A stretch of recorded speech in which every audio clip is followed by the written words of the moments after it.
Good morning.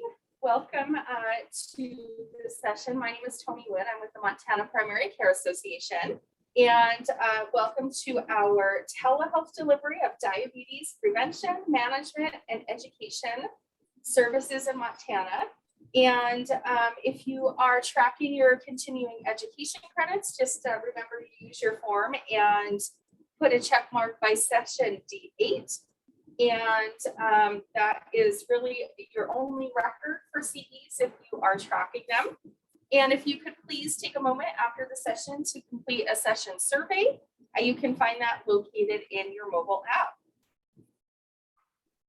If you would like to print out any handouts for this session, there's a printing kiosk at the registration desk, and along with the hotel's business center, and handouts will be available for 45 days within the app as well. If you don't want to print them out, just reference. And so please, just a little housekeeping item, make sure to silence your phone or other electronics at this time. And so now I'll let the speakers introduce themselves. Thank you so much for being here today. Good morning. Thank you for having us today. I'm going to start just with a quick quote, and then I'll introduce myself and we'll get rolling. So one of the quotes I've heard in the technology industry, I was just on a symposium that was speaking about job changes and technology. And one of the quotes that was presented at that symposium started like this: "Today, now, in this very moment, is the slowest pace of change you'll ever experience in the rest of your life." So think about that. And how do we envision care for people with diabetes or prediabetes in this wildly accelerated time of change? So my name is Marcy Butcher. I'm a dietitian and certified diabetes care and education specialist. That's the new term for diabetes educator, if you haven't heard that yet. More encompassing for what we do in the world of diabetes care and education. I'm with the Montana Diabetes Program, which is the Department of Public Health and Human Services.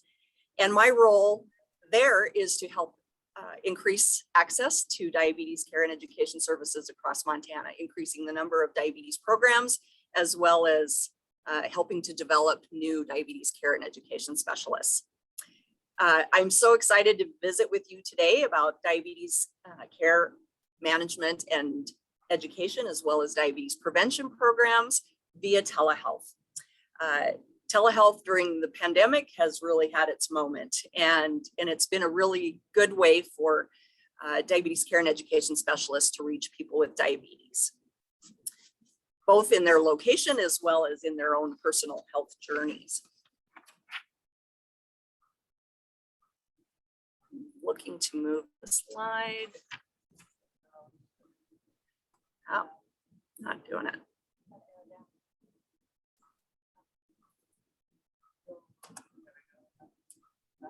Nope, I'm looking to move a slide. I'm sorry.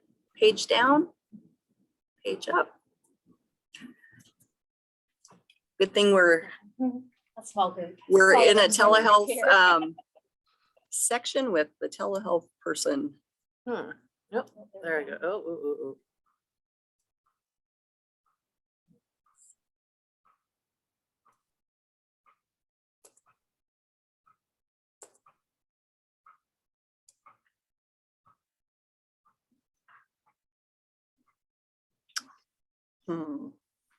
Wow, so now we don't have.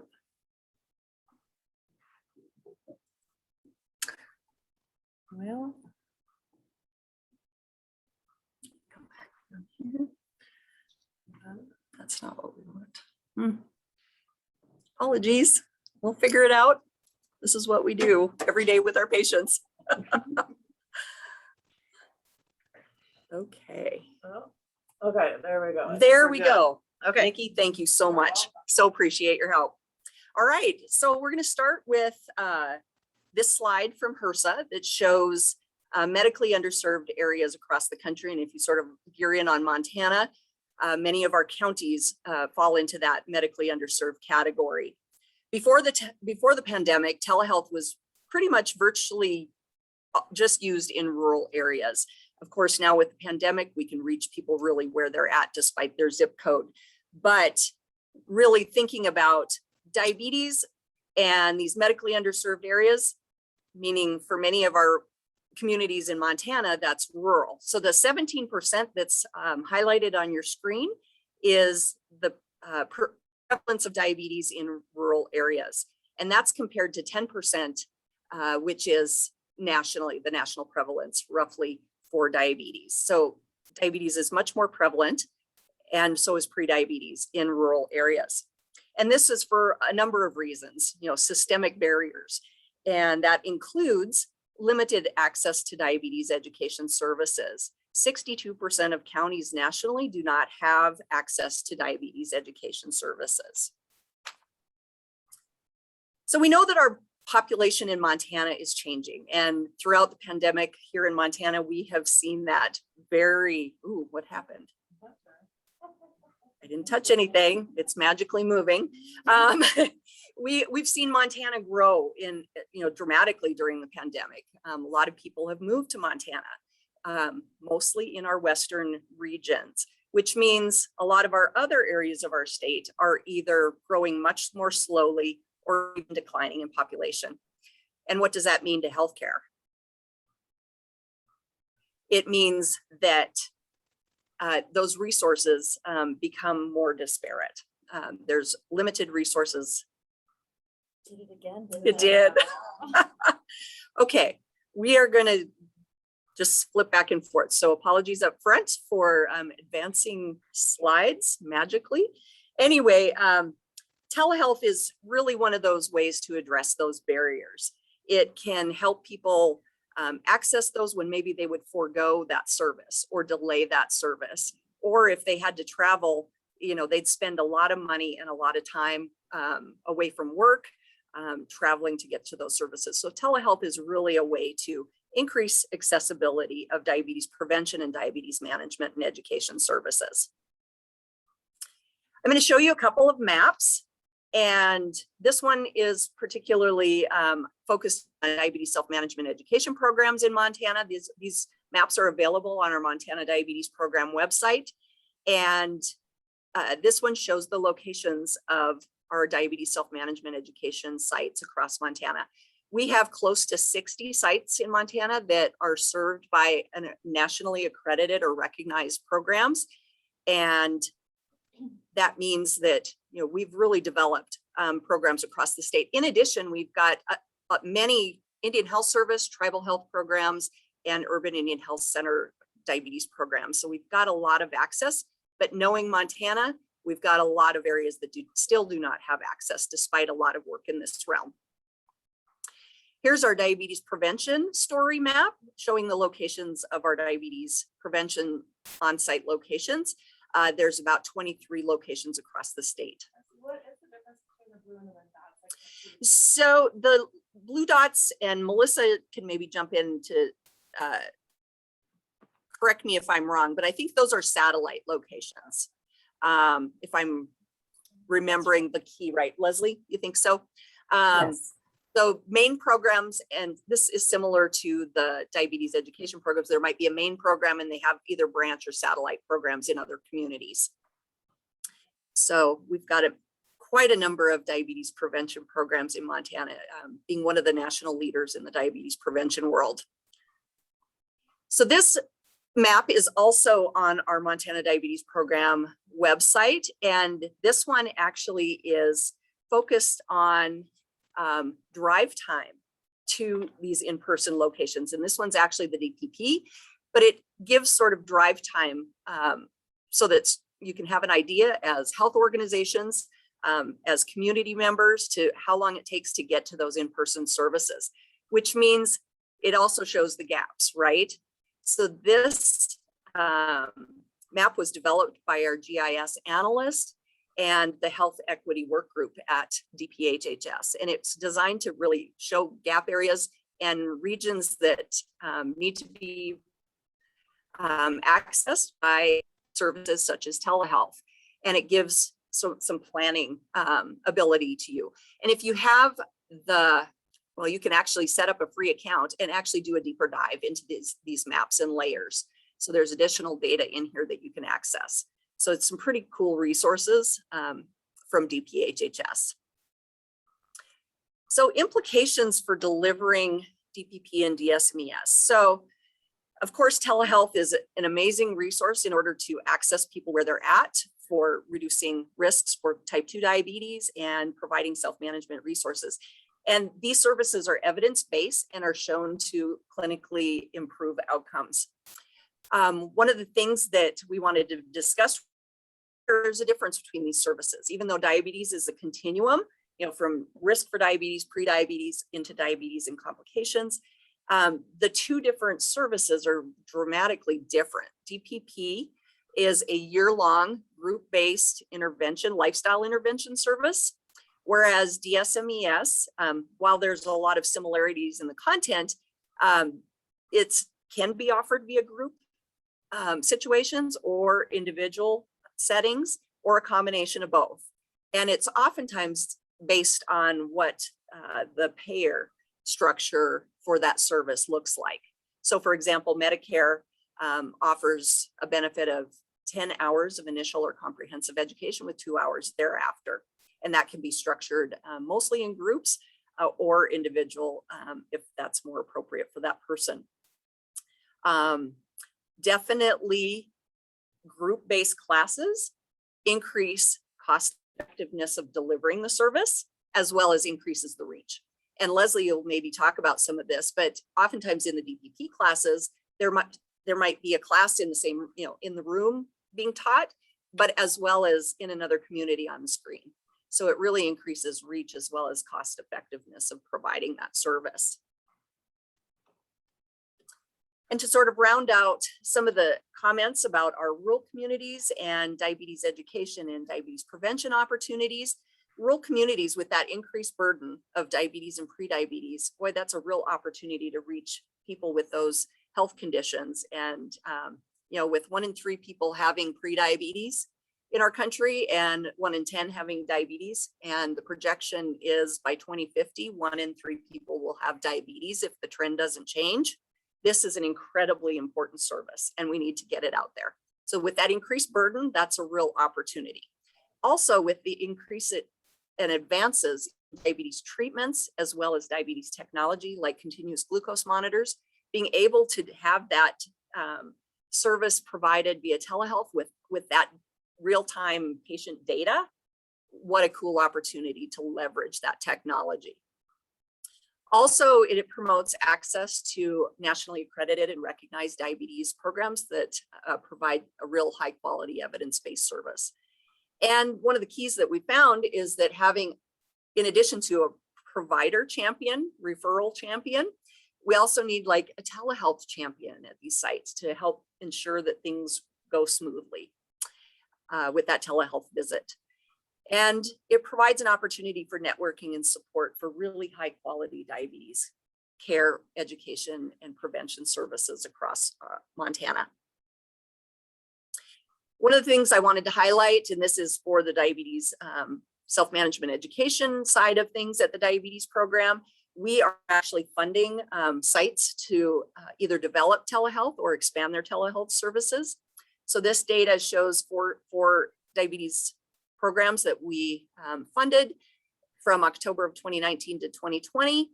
And it shows that those 4 diabetes education programs were able to reach 34 communities, have over 200 diabetes self-management education visits. And one site even provided us with medical nutrition therapy visit information. And so we're expanding access, we're reaching people where they're at. And we're currently funding another 4 sites, and starting in October, we'll be funding another 4. So over a course of few years, we hope to have some really cool data showing the reach of telehealth diabetes education services. And the Montana Diabetes Program also funds diabetes prevention services in Montana as well. So we have a lot of data, and our diabetes program website has a lot of that data on our website. Wanted to highlight the telehealth resource centers. Our regional one is the Northwest Telehealth Resource Center. Nikki is here from that organization and is helping me personally during this presentation, as well as she is helping our whole region, helping Montana with telehealth, and we're so appreciative of I also wanted to highlight national legislation that is trying to move telehealth services forward for diabetes care and prevention services and just telehealth in general. If you're interested, these are the kinds of things that are going to move the needle, so to speak, in being able to provide these services in our communities.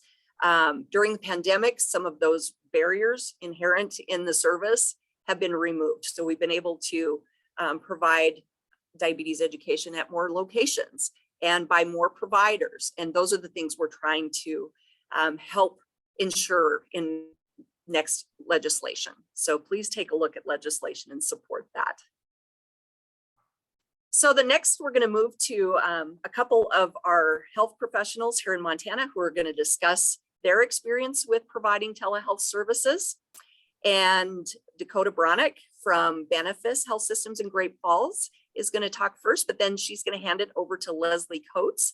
And then afterwards, we're going to have a group discussion and maybe answer your questions about telehealth, DSMES, and DPP services. So I'm going to hand it over to Dakota. Dakota, thank you for being here from Great Falls. You bet, Marcy. Good morning, everyone. My name is Dakota Bronick. I do work at Benefice Health System as one of our outpatient dietitians. And so I'm going to speak today about providing diabetes care to several of our satellite sites, but specifically Rocky Boy Health Clinic on the Rocky Boy Reservation and Listruden Riverside Clinic in Wolf Point Poplar area. I have been fortunate enough to work with Rocky Boy Health Clinic for the last 4 to 5 years. We started using our REACH network, which is our telehealth network that is provided through Benefice Health System. We were using the Polycom systems. I don't know if anybody's familiar with those, but they're the TV setups that have the camera attached, and they use the Polycom software. So the style that we have made work at Rocky Boy Health Clinic is a clinic type style of education. I have a great team there that work in the diabetes program of nurses and other staff that provide diabetes prevention classes, foot care clinic, just get all of their patients the things that they need. So I'm really just there to fill the void of the nutrition care. So I meet with patients there once a week in a set block of time. I have Lori, who gets all of my referrals put together, schedules my patients. She even gives people rides if they don't have access to a vehicle to make sure that they get to their appointment. And so that has really been a great way for us to see patients consistently, is to create kind of a clinic environment where patients can come in, see me, see their physician, do foot care, talk to the nurses if they have any questions about any complications, anything going on with their feet, their eyes, etc. And the eye clinic is next door to the diabetes program. So it's all kind of encompassing, which is very, very cool. I've also been able to do quite a bit of group presentations through Rocky Boy Health Clinic. They do a lot of community outreach. And so I have done telehealth versions of the men's and women's health clinic. And this last year I did the youth health fair, which was really fun. It was through the schools. And so I was able to present on nutrition to the kids at Rocky Boy School and Box Elder School. And I've also worked with doing nutrition and diabetes prevention type of education with their White Sky Hope addiction program. So as far as my experience with Rocky Boy, it's been very diverse and very cool. It's always something different. But I would say the biggest thing that I think has been helpful is making an occasional in-person visit, just so the community knows that you're there and that you're wanting to help them just as the staff in the building. So that is kind of our more clinic-based style of providing diabetes care through telehealth. With Listrude's clinic and Riverside Clinic, it's more an on-demand model right now. So we have 2 great gals and a great IT guy at those sites that actually have built their own Zoom link that is used for all of their telehealth visits. And it's very simple. I just log on to their link and have access to their patients. So I get referrals for their patients. And I will set up an individual visit surrounding their other various telehealth needs. And the patients can be seen in clinic if they don't have access to a computer at home, or if they just would like to, again, cluster their care. Or I do also offer an at-home option. Now with the pandemic, we're using more at-home Zoom, which is really nice for some of my folks in both of these regions, as they can live 10, 15, 20 miles away from a clinic. And so it is a burden for them to get into the clinic for their appointments. But if they are able to access me at home, they have a better time getting the care that they need. And so that at-home Zoom piece, especially for my folks that live in a really rural area, has been really key. And so I would say the best things to keep in mind when trying to build diabetes care and education programs or supplement programs that already exist in communities is to make sure, again, that you have a designated contact and you know everybody in IT on both ends, yours and on the other end, to make sure that if there is any issues, you know who to call. Having that person on the other end is really, really imperative to getting referrals, to getting in touch with patients, physicians, putting together packets for patients of education material, and making sure that they just have your back when you need them. And knowing your community resources is also key. So one part of telehealth that can be challenging is because they aren't in your community. You might not know what types of food access and services they have available. So knowing the different food access, commodities programs, WIC programs, and food resource centers in those communities is important to making sure that you're giving appropriate personalized care to these patients. So making sure you get list of those things, do your research, get contact information for those things. And also know that, again, a lot of these communities, because they are rural, they're a food desert. So these folks might not have the ability to get access to fresh, whole foods frequently. They may be 20 plus miles away from a grocery store. And so sometimes you need to get creative and educate on how to stretch healthy foods, use freezers, use different types of food preparation to make sure that they're making the most out of their trips to the grocery store. So those are kind of the big pieces for me on diabetes care when working with Rocky Boy Clinic and Listrud in Riverside Clinic. So I will go ahead and turn it over to Leslie. Hi, good morning. I'm Leslie Coates. I work at Logan Health, which used to be Kalispell Regional, and now we have a new persona. So Logan Health provides diabetes education via telehealth, and I'm here specifically to talk about the diabetes prevention program.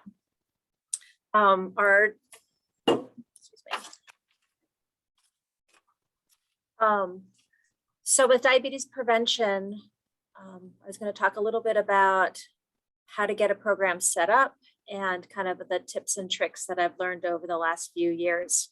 We actually started doing tele-diabetes prevention back in 2016. So we've been doing it now. We didn't do it in 2020, obviously, for obvious reasons, but we are back to doing it again now. And so to get a program set up, we look first for a facility who would like to have our services. So how do you pick that facility? You look for maybe an organization that you already have services to, like we chose Clark Fork Valley Hospital in Plains as our first place because we already had telestroke going there. And I'm also their consulting dietitian. So we had a really good in there. And they were thrilled. So we've been working with them, like I said, since 2016. The other facility that we do diabetes prevention to is St. Luke's in Ronan. And this is our first year with them, but it's been going really well. So you identify your facility, You can also reach out to wellness departments, human resources. And once you determine who might be interested, you need to kind of then decide, well, what kind of format do you want to have? There's 3 main ways to have your classes. So you can have a group class where they all come to you to a central location, and then you do your, the facilitator would come in virtually. And there's a lot of advantages to that, you know, people are more comfortable in person unless you're born, I don't know, like, unless you're younger or you grew up with technology. Anybody that's 60 and over just isn't that comfortable. I mean, they may say they are, but they're not. So they have more of a need to be in person. So people really like that part. And then you know, the facilitator would join virtually, but you have to have, you know, a good location to do that. Clark Fork, unfortunately, the room that we have is beautiful. And the equipment is wonderful, but the sound is awful because it's this big room and it echoes, and I have a terrible time hearing people. And then the other big disadvantage is that you don't see them very well. So you have 20 people in a class, they're all in a group, but because the camera has to be so far back to see the group, you never can really see individual faces. So it's really hard to see expressions, and it's just hard to keep their interest. It's exhausting, to be honest with you. It's so much harder to do a telehealth class than it is to do a live class. Live classes energize you. Telehealth classes are exhausting mentally because you're trying to keep people engaged. It's hard. With COVID, we switched now to where people can, everybody's coming in individually on their own devices. And that is working wonderfully. Really, really like that. But the class size is much smaller. You can't do 20 people at a time, you know, more like 7 or 12 is the more appropriate size. But the advantage is that they don't have to travel, or if they are traveling, they can still join in. So I've had people join in from Arizona, from, you know, wherever they happen to be, Nevada. And then I don't always have to be at my desk to do it either. So if I'm traveling, I can still join in. So that's really nice. And then the third type is that combo class where you have a live class and then people are joining into the live class. And that's also pretty effective. That's what we did during COVID. We had a live class going, and then we had to stop all classes. So we gave them a couple of weeks off while we regrouped, and then we started back up virtually. And then eventually the hospital allowed us to have smaller classes. So we gave people the choice to either come live or then they could join virtually. So anyway, that worked well too. So after you have your facility, you figured out how you want to do it, you need to come up with a contract that spells out exactly who's in charge of what, you know, who gets the enrollment fee, or is there even an enrollment fee? Who is going to provide the equipment? Who's going to pay for the lab work? Who's going to provide the curriculum and the materials? And so you have to have all that kind of spelled out. So we do it a couple different ways. So our contract with Ronan, CalSpell pays for the labs, CalSpell pays for my time. I don't really know. I think this is just more of a wonderful benefit that we're providing to St. Luke's. I don't think we're getting any financial gain from it. They get the enrollment fee from their participants.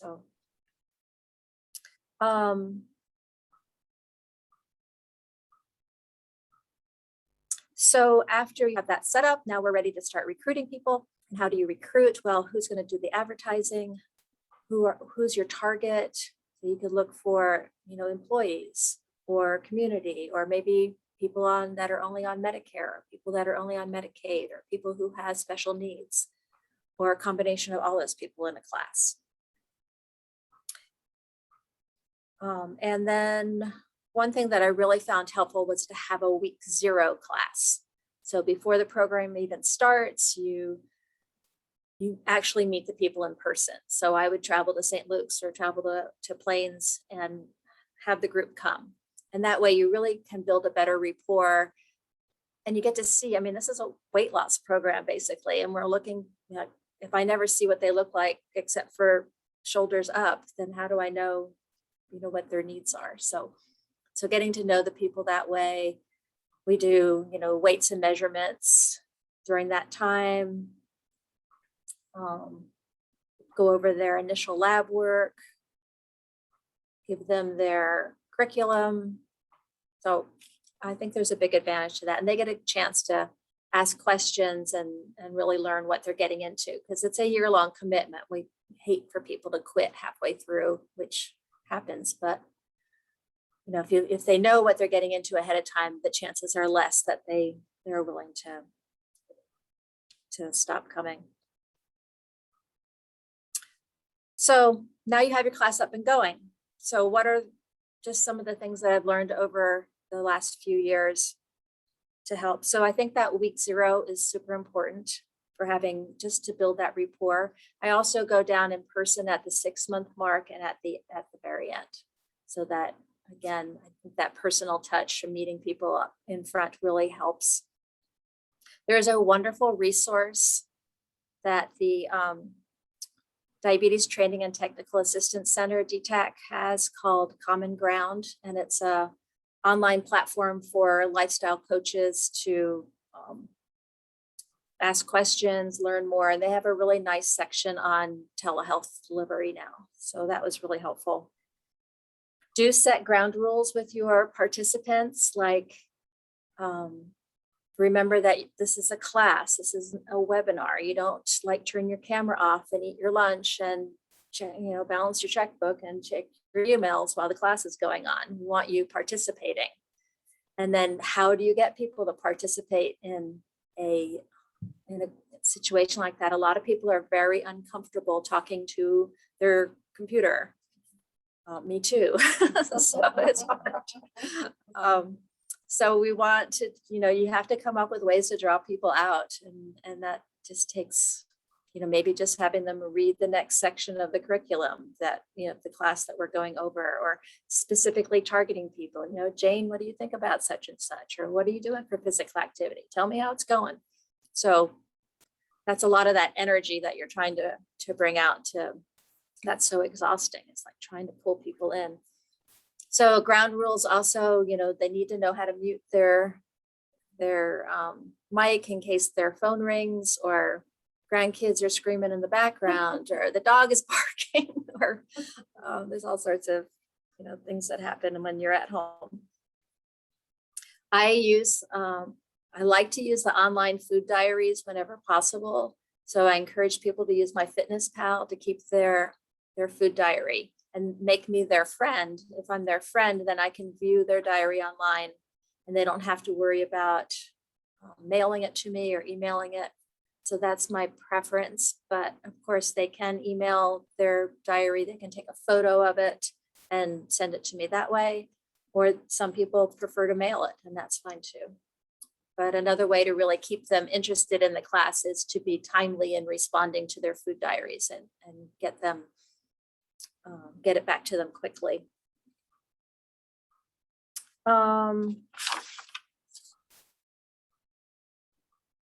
It's important, I guess, in all telehealth, just to make sure that you are communicating clearly. You have to speak a little slower. You just don't, you don't have the advantage of being able to, you know, use a lot of facial expressions. And if you want to use hand gestures, they need to be up here and not down here, because they can't see them down there. So just little things.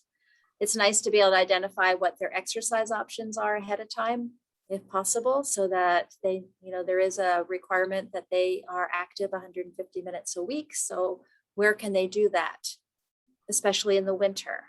So what are the options that they have available? Is there a gym? Or give them a list of YouTube videos that are available or something.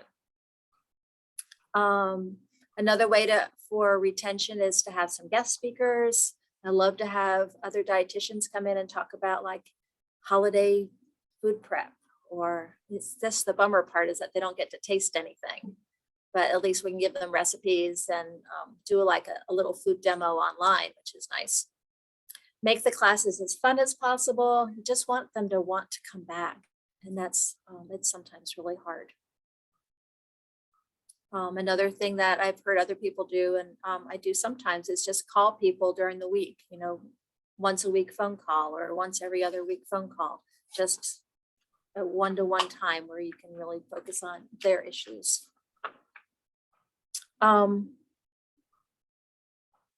It works really, really well. And I just was really pleasantly surprised at how well you can do tele-DPP, and the results are just as good as live classes. So people lose weight, they get more active, they learn a lot. So I highly encourage you to pursue that. Thank you. Want to switch back? We can switch back. Thank you, Leslie. And thank you, Dakota. You're welcome. Such excellent insight into sort of the real world workings. And before we start on the panel sort of discussion piece, I just wanted to refer back. I don't know if anybody got a chance to listen to the opening keynote speaker, Kai Knight, who, I'm going to take this off just for a second. Kai Knight, who's a composer and violinist. And one of the questions he posed was, how do you want people on the other end of your work to feel? To feel. That's the most important piece. And diabetes self-management education and the diabetes prevention program, that's where the rubber meets the road, right? It helps people to feel empowered to take care of their own health. It helps to give them the tools, the knowledge, the skills, but more so, it helps them feel empowered to manage their health on a long-term basis. And then we can certainly do that via telehealth as well. So I'd like to introduce Melissa House. She is our Montana Diabetes Program Manager. She's going to be facilitating some of the question and answer discussion piece of this conversation. So Melissa, welcome. Thanks for being on. Great, thanks. And it's all yours. Can you hear me? Yes. Okay, just wanted to make sure since I'm virtual. Thanks everyone for having me. We'll just kind of go through, got some questions. If anybody else has any questions as well, let Marcy know and maybe she can help to facilitate that as well since she's in person there. But one of the things that came up, I think Leslie, you did a great job of kind of talking about some of the considerations to be aware of regarding the virtual visits, you know, as compared to in person. But for Dakota, maybe you could talk about that a little bit. You know, what are some of the considerations that you need to be aware of when going to these virtual visits versus in person, especially on the DSMES side? Mm-hmm. Okay. So I think some of the considerations are ability to use technology. That's one of the things that I feel like maybe differs between a group class versus a one-on-one appointment. I always allow a little extra time to coach my patients through setting up the Zoom appointment if they're not coming into the clinic, just because I've had several 20-minute phone conversations on how to get Zoom going. And that is definitely a barrier to even getting started with the visit. I also like to make sure that the patient feels like it's an interactive visit, it's back and forth. Always make sure that you pause, ask them if they have any questions, share your screen so that they can see the things that you're talking about, so that they just don't feel like it's a recorded lecture type of situation. And finally, I would say, you know, making sure that it's not stale or it's not impersonal because you're not in person. So I always like to joke with my patients and kind of get things going and make them feel comfortable so that they don't feel like it's any different than a visit that they would have in my office. Great. Leslie, is there anything else that you wanted to add to that? I don't think so. I think Dakota did a pretty good job there. It is important that people know how to use the technology, and so a phone call ahead of time really helps to make sure they know how to log in, how to whatever platform you're using. We use Life Size at Logan Health, and so they have to have that app downloaded first. But yeah, thanks. Dakota did a good job. I have a question. Okay. So for Dakota and Leslie, you both mentioned that with the pandemic, now the patients are in their homes, so they're connecting to your classes from their home and their personal device. Have you guys taken advantage of that situation to potentially maybe have them show you their refrigerator or their cupboards or cabinets to see what they have for food and supplies? I have not, but that would be an awesome idea. I have not necessarily a tour of their kitchen, but they will be talking about a product or something that they have, or a recipe that they have. And I might not be understanding, and obviously I don't want to be Googling every single product they have questions about. So I just tell them, run and grab it, or, run and grab the recipe card so we can talk about it. And so they've been able to show me different products they have questions about, or different foods that they found that they're excited about, which is kind of fun. Thanks, Dakota. One of the diabetes care and education specialists I've worked with said she actually set up a grocery store tour with her client, because that was where that client's real needs were. So they agreed to, have that DSMES visit at the grocery store. So Awesome. virtual, yeah. Mhm. So, I mean, there's so many opportunities to see what their real life entails in this situation, which impacts their diabetes management or their pre-diabetes management. I think it comes to being creative sometimes. Sorry if you guys can't see me, I lost my camera. So what do you think? I know this is probably a question everybody kind of has on their mind, but during the pandemic, I mean, how are you feeling about using telehealth or virtual visits now in light of the pandemic versus prior? And kind of, how are you feeling about it? And what are some of the differences that you're seeing? I was using it prior to the pandemic, and so I was very grateful to have a little bit of comfort level before COVID hit. But and I am more comfortable with it now. But I'm one of those older educators that did not grow up with all this technology, so it's there's still some problem with my comfort level, though I do my best to mask it as best I can around my patients. But sometimes we'll just have a good laugh about, how it used to be and how things are now. And, when something goes wrong, you just kind of like, well, that's the way it is. So. How about you, Dakota? I would say I am definitely seeing more of a comfort level with technology in my patients. So prior to the pandemic, we were strictly using Polycom, which was set up in the clinics. They would have to go into their respective access point. And now they're able to see me via Zoom from home. And so they almost seem almost more comfortable talking because they are in their environment. And I feel like we have all gotten so used to using technology to connect that now I have patients that at the beginning really struggled with the concept of telehealth visits, just being totally comfortable. Kind of that shift as we go. Did you have? Melissa, I had another question. Sure. And this could be a little bit for Marcy too, with DPHHS, but you had mentioned availability and some of your patients in the rural areas that don't have access to grocery stores or fresh fruits and vegetables. And we actually had a conversation about this at dinner last night. And is there anything being done kind of within DPHHS on kind of like farm hands or nourish your community with like supporting farmers to grow food in these rural areas and support some of the families and that type of thing. Schools, drop off at schools. You know, Dakota, you mentioned you had done some education at the schools around nutrition. Is there anything kind of like that, similar to that, or any thoughts maybe about something like that starting?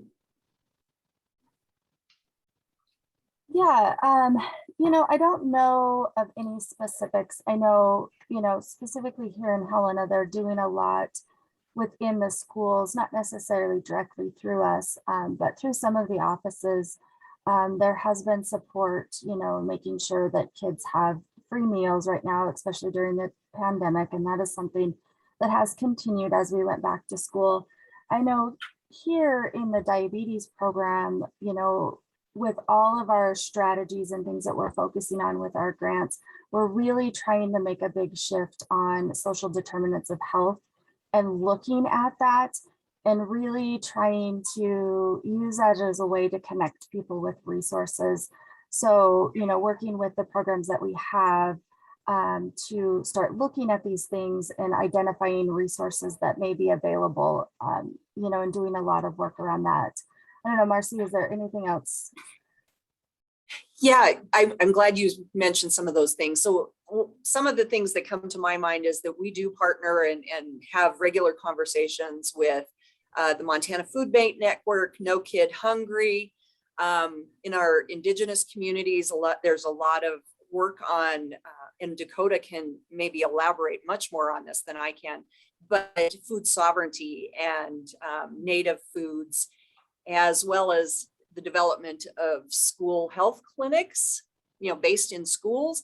A lot of those schools also have local gardens, school gardens. So there's a lot of work happening around this. You know, we at the state diabetes program with our CDC grants that we have, we've got certain strategies, but a lot of partnership building to help support that structure is, Melissa, wouldn't you say, is, you know, helping get the word out, helping support some of that from our perspective, and then helping them to know what resources people can plug into for diabetes, because so many of our community members have diabetes or pre-diabetes, given those statistics. Yeah, exactly, Marcy. And I think, you know, we've seen it, and, you know, I've said this before, you know, I hate to feel like some of this stuff has moved forward because of the pandemic. In light of all of the, you know, things that we're seeing and the negative things and, you know, people being sick and all of that, I think some positive things have come from that, where we're identifying gaps that maybe we wouldn't have seen before. And we have had a lot of formation of different coalitions that, you know, are realizing we have an obesity coalition that's looking at different things specifically like that. We have several regional through Mountain Pacific Quality Health, and, you know, not only within our state, but looking at some of the, you know, other surrounding states that are in similar situations, and, you know, sharing stories, sharing strategies, sharing resources, you know, across all of the states, and trying to come up with some of these solutions. I know it's not easy when we're talking about some of this, but definitely I see things moving forward. Great, thank you, Melissa. There's another question in the room, please. Not really a question, I just wanted to add to that. So One Health, we actually received a grant through the Montana Food Bank Network and a grant through No Kid Hungry. We were able to provide 250 food bags at visits, as well as I think it was $27,000 that we turned into food vouchers. So we did a food That's voucher amazing. program. I think that's $25, and so it was family size based, and they had to be enrolled in our sliding fee scale. Yep. We give them a voucher to the grocery store, but that was kind of driven with our community workers program, and we're trying to pair that with our diabetic food education program. Where is this? It can be done, and it's kind of awesome. That's awesome. So I see you're with One Health. I see your t-shirt. Tell me where you're at. Hardin. So I'm in a new role now, but that's something also that we've done, we also have a really great relationship with our farm school coordinator. Yep. And she is also the head of food bank. So it's kind of, communities, that's how they function great. But yeah, great. I think it's a great resource and a tangible object that patients can receive. And it also helps provider teams to see the value of our community health worker team, right? Because it's like, okay, I know that if I refer my patient to you, you're going to help with diabetic education and you're going to help them referral to the food bank and the grocery store. Right. So I just wanted to add to that. Oh, thank you. Tell me your name. Jessica Ledbetter. Jessica, nice to meet you. I bet you'll get a call. Thank you for sharing that. That's excellent work. Yeah, those are the kinds of partnerships and things that we're trying to see. I thought that was an excellent question, Nikki. Thank you. All right. Marcy, are you able to hear me? I am. Okay, I just wanted to make sure. I keep going on mute, so. All right. Technology day. You know, Technology is possessed today. it's the love-hate relationship, right? All right. So one of the other things is thinking about as you guys were talking was kind of around workflow and how both for Leslie and Dakota and Marcy, if you've got anything, I know we've been working on some of this, but how have you had to adjust your workflow, whether it's for diabetes self-management or the diabetes prevention program, going from that in-person to the virtual learning, whether it's group or individual?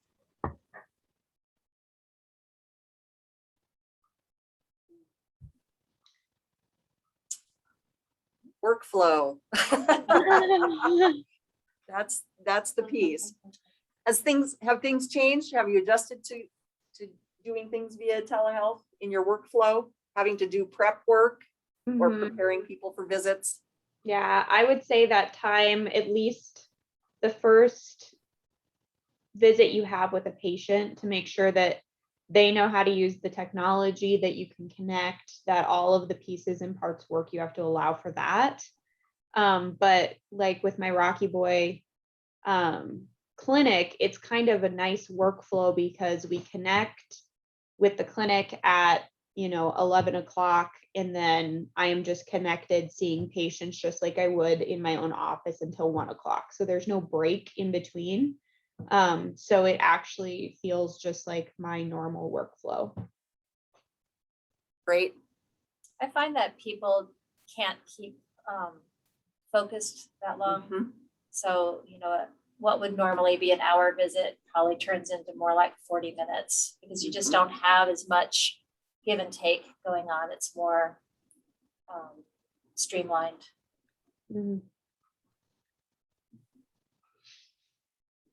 Even my diabetes classes, the diabetes prevention classes, they get done a little sooner than an hour because just get through it faster.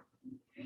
One of the things I hear from the diabetes care and education specialists is oftentimes they send sort of the patient toolkit ahead of time for their visits. They have somebody that, like Dakota and Leslie were saying, help them get on the technology and that's sort of the pre-visit kinds of things. There might be access for materials through a patient portal.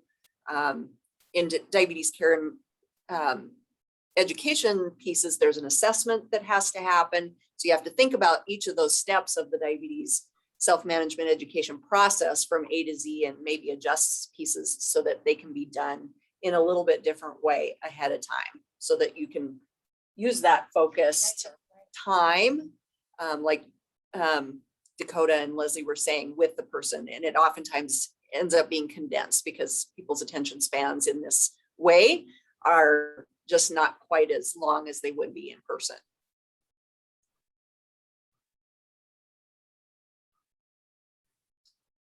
Right. I think this one, kind of what you were talking about, Dakota, and working with kind of your satellite sites. How do you go about creating a relationship with those different sites when you're looking at offering telehealth, and what are some of the tips and things that you do to get that started? Great question. So as far as with Rocky Boy, I was lucky because when I was a dietetic intern, I interned there for 3 weeks. So I'd already built those relationships with the folks in the diabetes program. So it was as simple as calling them up and saying, hey, this is what we can do. What do you think? And they were on board. But as far as sites that maybe you don't already have that personal relationship with, I think it's definitely showing them the pros and cons of, or mostly the pros, not the cons, of what you have to offer for telehealth. So obviously a lot of your rural areas don't have, their a CDCES or a registered dietitian on staff always. And so you can tell them, hey, we can offer you these services at no extra cost to you, depending on your facility. And so your patients are going to be getting that benefit without having to travel. It's going to be another touch point for you to see your patient and check in with them and make sure things are going okay with them and get them in the door. And there is also a facilitator fee. So if they're seen in the satellite clinic, there is a fee that they can bill to insurance for being a facilitator for telehealth. So those are all pieces that we kind of use to go in and create a relationship and kind of encourage connection via telehealth. To follow up on that, I'm wondering if Dakota and Leslie, if there are pieces of their diabetes data that sites are looking at, readmissions, facilities get a big hit on readmissions for, being admitted for the same thing. So, diabetes care and education can really help prevent those readmissions. Patients that have high A1Cs, taking a dive on some of that data and also using that as a reason to provide diabetes self-management education services, as well as diabetes prevention services. We've got about 2 minutes left. Anything final questions, Melissa? Yeah, I do have one more, just looking at the time for kind of all of you guys, but in looking at this and what you guys have been doing in regards to, making a shift to telehealth, or if you were already using telehealth, kind of expanding upon that, especially in the light of the pandemic and everything that we've, been going through. But if you could give maybe 1 or 2 top tips for somebody who's looking to kind of go in this direction, what would be the, 1 or 2 pieces of advice that you would give to everyone that's looking to kind of move to telehealth?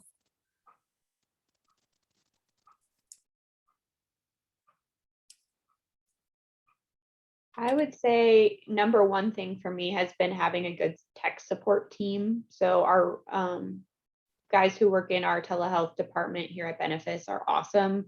They are always there when I need them, even for things like setting up slides for an in-person class because I can't get the smartboard to work. They will come help me.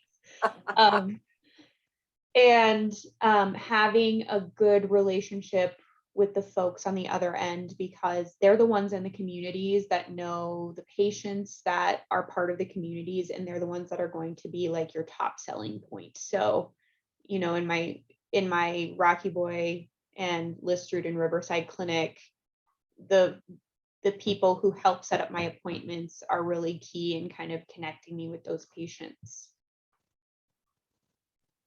Great, thank you. Leslie, how about you? I think knowing that it's successful, knowing that it works well, to just try it and do it.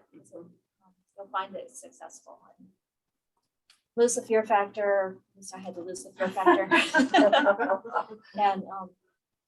And just be willing to try. And it's amazing what you can do when you just give it a whirl.